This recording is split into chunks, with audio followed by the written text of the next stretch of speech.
Hi everybody, I'm Ryan, and that's Icarus and Wilbur. They're working out their differences, and we're just going to leave them be for now. But today we're going to talk about flex slots in Red Black Evoke / Red Black Scam, Red Black Midrange, whatever you want to call it in Modern. Now first off, you might be asking, what are flex slots?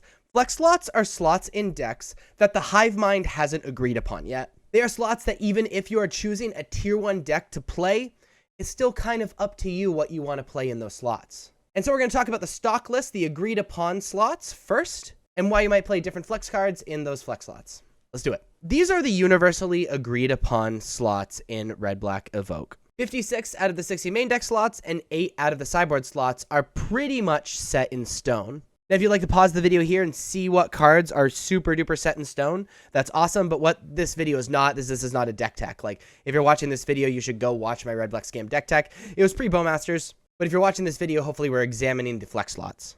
So pause it if you need to, but let's move on to the flex slots. So these are the flex slots in Red Black Midrange. You notice we have 56 out of the 60 main deck slots.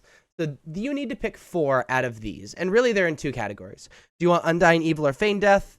They effectively do the same thing. I don't think there's any real decision. I think that being said, you'd probably go 1 and 1 because why not? But 2-1 to the other, 1 and 1. I don't think it matters. I don't think it's even worth talking about the differences between them. However, the real difference is the other 2 slots between Fatal Push and Lightning Bolt. Fatal Push being very good as like an unconditional removal for things that cost 2 or less, and it's very easy for this deck to be able to trigger its Revolt, which deals with most things in Modern. Or Lightning Bolt, being able to deal a little bit more damage to face and kill most things that Fatal Push does kill anyway. And really this feels like an aggressive versus like controlling split. And I don't think there's actually a right or wrong decision here.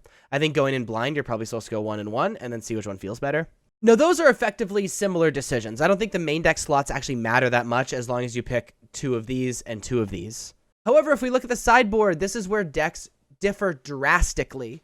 We notice in the non-flex slots, there's only 8 things that are set in stone. So you need to pick 7 out of these 17 cards. And so let's go through these one by one. So 2 Fatal Push in the sideboard, again, is more for this unconditional removal. This is great if you plan on playing against Ragavan decks, if you plan on playing against Hammer Time, maybe even Burn or Prowess or anything like that. Turok Dread Cantor is great against Solitude decks. If you plan on playing against Solitude decks or think you're going to be playing against Leyline Binding decks or anything like that, Turok is amazing, especially since those decks are really weak to discard as well. Leyline of the Void, very good against Living End.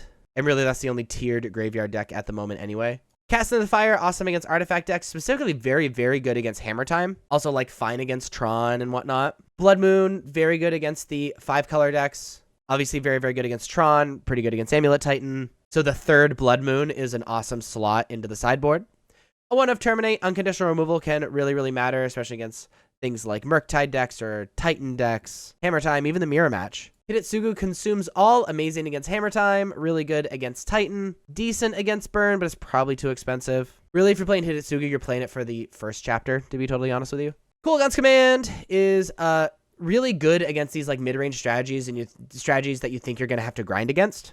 Basically Omnath, maybe Creativity. I could see siding it in against Murktide. Pith Needle for activated abilities you don't want activated. I can see it being really good against Tron, decent against Hammer, etc., etc. Unlicensed Hearse is graveyard hate you could play as a 2-of instead of the 3 Leyline of the Voids. The benefit there is Unlicensed Hearse does a little bit more, but Leyline of the Void deals with it very, very early and can't be countered if you lay it onto the battlefield in your opening hand. And then the 3rd Engineered Explosives, very good against Yawgmoth, very good against Hammer Time as it gains popularity again. Also really, really good against like Creativity if you see any of that. But the idea is, and there is no right or wrong answer here, pick 7. I think the only like thing I would recommend is not going Leyline of the Void and Unlicensed Hearse unless you think the entire room's Living End.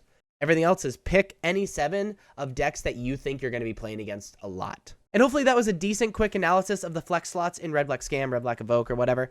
If you like this video and want to see more videos like this, these quick analysis videos, please be sure to like and subscribe. Check me out on social medias. Links are above me and in the description. Thank you so much for watching. I'll see you next time. Bye-bye.